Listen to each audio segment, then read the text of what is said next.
News channel के हिंदी समाचार में आप सभी का स्वागत है। आइए रुक करते हैं राज्य भर में घटित अहम खबरों पर।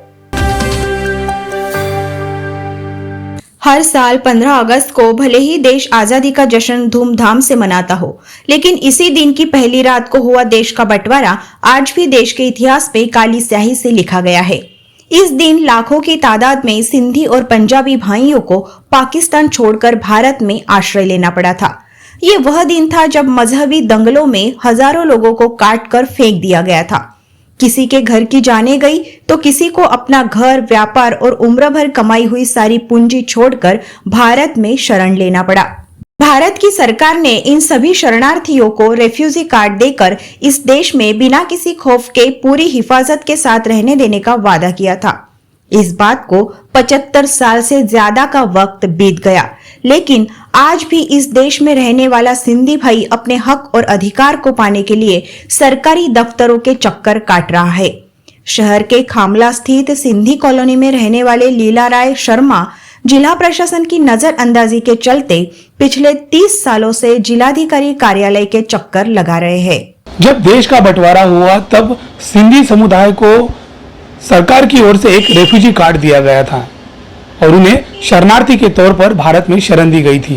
1950 से लेकर तो आज तक ये सिंधी भाई जो है वो नागपुर में रह रहे हैं। पूरे देश में जो है वो अलग अलग जगह पर वो स्थापित हो चुके हैं, लेकिन आज तक उनके पास में, इनमें से कई जो लोग हैं उनके पास में ये रेफ्यूजी कार्ड जो है वो नहीं है। इसके पीछे की वजह क्या है और इस रिफ्यूजी कार्ड को हासिल करने के लिए उन्हें किस तरह का संघर्ष करना पड़ रहा है, हम जानेंगे। इस वक्त हमारे साथ में लीला राय शर्मा जी। रिफ्यूजी कार्ड जब पाकिस्तान से हमारे दादा परदादा लोग आए थे तो गवर्नमेंट ने वो रिफ्यूजी कार्ड, हमारी पहचान पत्र कहने का मतलब जैसा अभी आधार कार्ड होता है वैसे वो पहचान पत्र करके एक रिफ्यूजी कार्ड दिया गया था।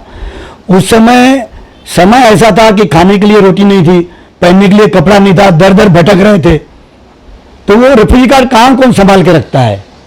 तो किसी के पास भी वो रिफ्यूजी कार्ड है ही नहीं, और जिनके पास भी है वो गवर्नमेंट के पास ऐसा कोई रिकॉर्ड नहीं है कि वो उससे मैच कर सके कि वो सच में वो रिफ्यूजी कार्ड इस आदमी का है। मैं अपने मकान के लीज पट्टे के लिए आज 30 साल से संघर्ष कर रहा हूं, लेकिन कलेक्टर की तरफ से मुझे कोई लीज पट्टा नहीं मिल रहा है, जिसकी वजह से मैं बहुत परेशान हूं। पहले 1995 से मेरे पिताजी लगातार लीज पट्टे के लिए नजूल कलेक्टर के चक्कर मारते थे।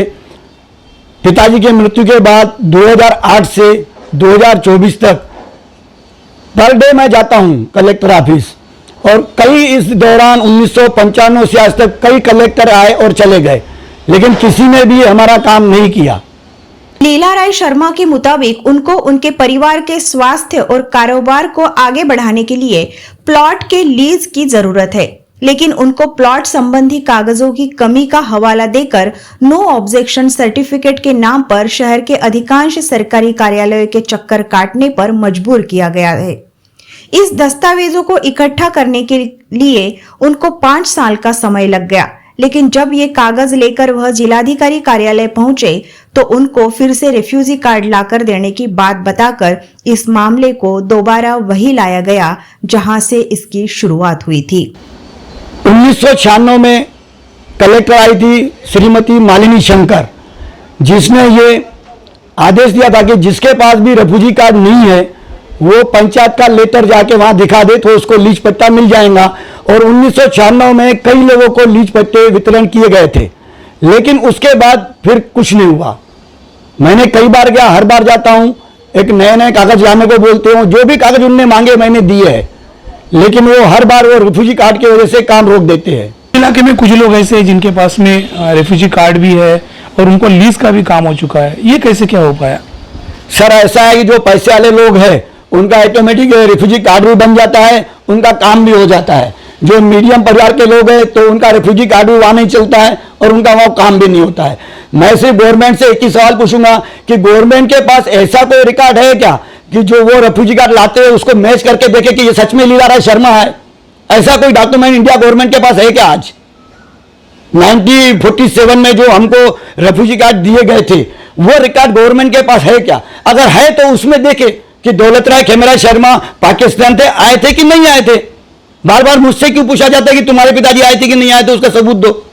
कहां से लाऊं सबूत 77 साल पहले का? लाखों की तादाद में जो है वो उस वक्त में शरणार्थी पाकिस्तान से भारत में आए थे। इन सबके रिकॉर्ड सरकार के पास था तब? किसी का देखो, उस समय महाराष्ट्र सरकार नहीं थी, उस समय मध्य प्रदेश सरकार थी, और अभी उसके बाद बदल के ये महाराष्ट्र सरकार हो गई। मेरे तो विचार से कि गवर्नमेंट के पास कोई भी सिंधियों का रिकॉर्ड नहीं है। जो भी रेफ्यूजी कार्ड लेके जाते हैं वो वहां देने के बाद उनका काम हो जाता है, लेकिन गवर्नमेंट उसको कैसे आइडेंटिफाई करती है ये मेरे को समझ में नहीं। उस समय कलेक्टर ठाकरे जी साहब थे, ठाकरे साहब को भी मैंने कई बार गुहार लगाया, तो वो मैंने बोला ठाकरे जी आप मेरा काम क्यों नहीं कर रहे, क्या कारण है जो मेरे को आप लीज नहीं दे रहे, क्या कारण है, कौन सा कागज आपको चाहिए? तो उन्होंने मुझे डांट कर वहां से निकाल दिया और मेरे फाइल पे चर्चा विषय ऐसा लिख के और चले गए। बाद में उनका ट्रांसफर हो गया। तो उसे मान नहीं रही है, उसके बारे में क्या बताएं? जब लीज लेने के लिए कोई भी आदमी अप्लाई करता है तो वो लोग 4-5 चीजें लाने को बोलते हैं, चौकसी पंजी, खसरा और सिटी सर्वे का रिकॉर्ड, ऐसे 5-6 चीजें लाने को बोलते हैं। जब मैं ये सिटी सर्वे का रिकॉर्ड लेके गया तो उसमें क्लियर लिखा है कि 1961 से लीला दौलत राय खेमेराय शर्मा यहाँ रहते हैं करके, लेकिन वो सिटी सर्वे का रिकॉर्ड भी कलेक्टर ऑफिस में मानने को तैयार नहीं है। अगर वो चीज उनको मानने को तैयार नहीं तो फिर वो चीजें लाने के लिए क्यों बोलते हैं? या तो फिर चौकसी पंजी को ऐसा अनलीगल डॉक्यूमेंट करके और उसको ये कर दे कि अनलीगल डॉक्यूमेंट है और ये सरकारी दस्तावेज, और ये सरकारी दस्तावेज नहीं है ऐसे करके बोल दे। खुद ही बोलते हैं कि तुम सिटी सर्वे का रिकॉर्ड लेके आओ, चौकसी पंजी लेके आओ, खसरा नंबर लेके आओ, और ले जाने के बाद बोलते हैं कि ये कोई काम की चीज नहीं है, ये कोई लीगल डॉक्यूमेंट नहीं है, ऐसा बोलते हैं। और जब उसमें क्लियर लिखा है कि मेरे पिताजी 1961 से वहां रहते हैं और मैंने 1954 से लेकर 2020 तक पीयूसी और दंड भी भरा है, इससे यह साबित होता है कि वहां हम हैं 1954 से।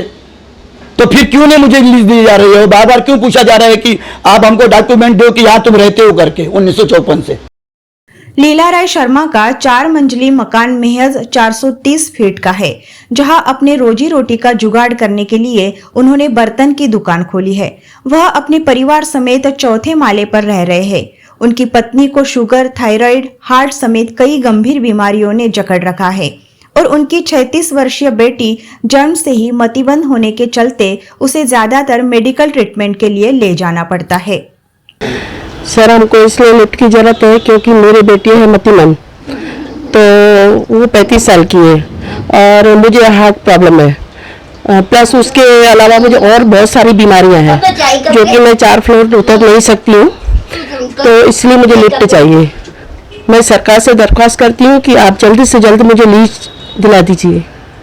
किस तरह की तकलीफ होती है? कितने सालों से आप इसको हैंडल कर रहे हैं? मैं अपनी बेटी को 35 साल से, यानी मेरी बेटी 2 साल के बाद ही वो मतिमंद हो गई थी, उस दिन से आज तक मैं उसको संभाल रही हूँ, लेकिन अभी मुझे बहुत प्रॉब्लम हो रही है मेरी खुद की बीमारी से, और मेरी बेटी के यानी हाथ पैर पूरे रुक गए हैं जिसकी वजह से वो चल नहीं पा रही है।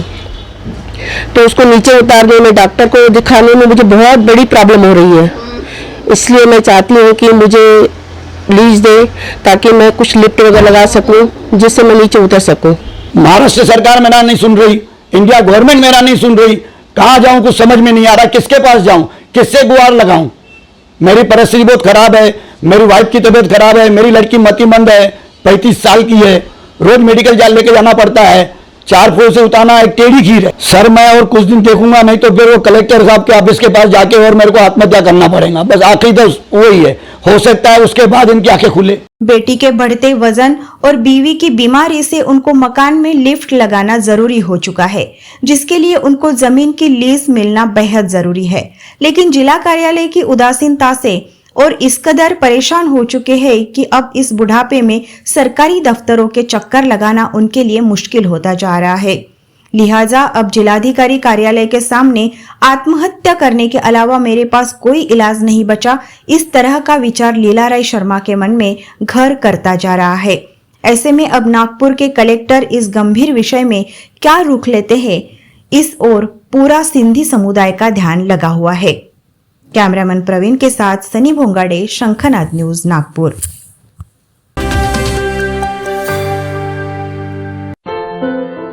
क्या हुआ बहू? उमा, पाइल्स की बहुत तकलीफ हो रही है। तो तुम गुदरोग सर्जन के पास क्यों नहीं गई?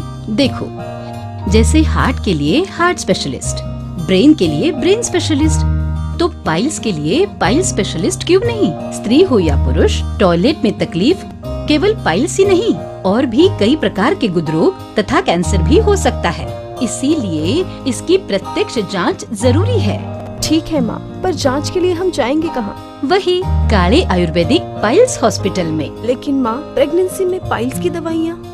प्रेगनेंसी में आयुर्वेदिक दवाइयाँ सुरक्षित होती है। जनहित में जारी काड़े आयुर्वेदिक पाइल्स हॉस्पिटल, औषधि चिकित्सा तथा सर्जरी ट्रीटमेंट उपलब्ध। हमारा पता उमरेड रोड, दिघौरी बस स्टॉप के पास, नागपुर। अधिक जानकारी के लिए वेबसाइट पर जाएं kadepailshhospital.com।